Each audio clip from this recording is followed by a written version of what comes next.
I want to do a talk about the real plight and severity of the situation in Japan.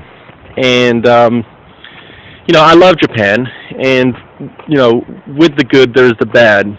And whereas there are very few criminals that are caught who get away with murder, right? Like the O.J. Simpson crap, and there's very few executives that can,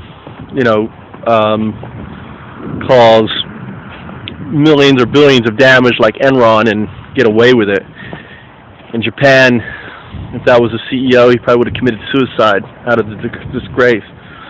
And to be honest, I kind of admire that sense of obligation, right, that they have, and that sense of structure. But also with that, there is, there's a desire not to upset the status quo. And the problem Japan has is that, not disrupting the status quo may mean that things are not addressed that need to be addressed, and people are needlessly harmed, and that's my concern. I respect the Japanese way, the customs and everything else, but the bottom line is the media is not going to go against the status quo of the government, unlike we do in the States. You'll never see that bickering and yelling and crap as we do.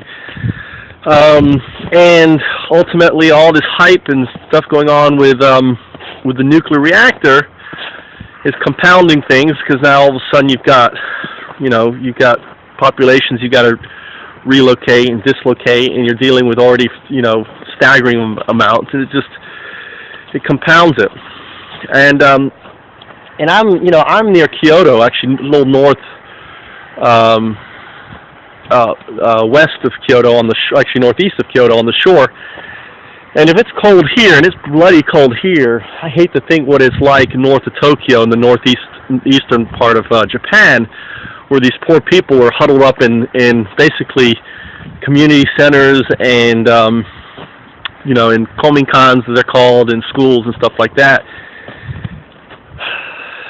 So and it's only not even been a week, I don't think, since the tsunami hit.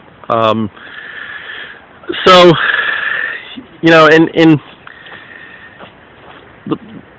the thing that concerns me most is, like, there's such a big pull right now. Give to the Red Cross, give to the Red Cross. And again, I'm going to say I love the Red Cross. What they do is amazing.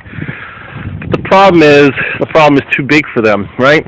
For just them. And we need them, and we need the other folks. And the whole reason for me basically launching helpjapan.co is to really establish a grassroots solution that can focus on helping one community and then quickly scale up to help others.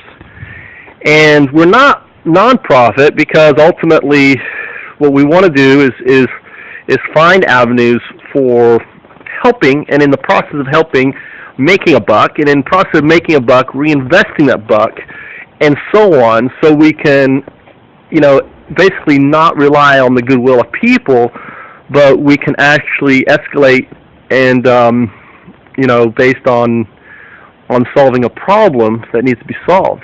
So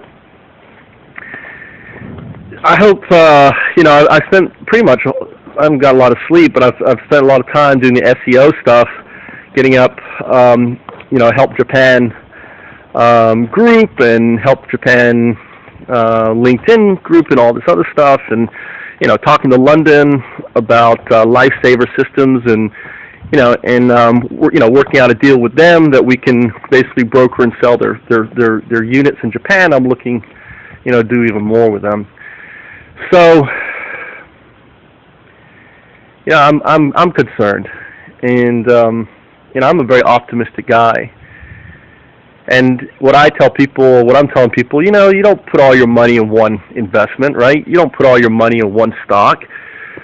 Put $25 into invest, into helpjapan.co. $25, $100, whatever. I'm not asking, if you put $1,000, put 10% of what you invested in the Red Cross into helpjapan.co.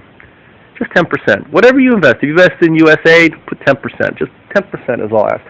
Diversify your aid, and in the process, just maybe, we may be able to get a solution in place that's going to help people. You know, it's not a very, it's not rocket science.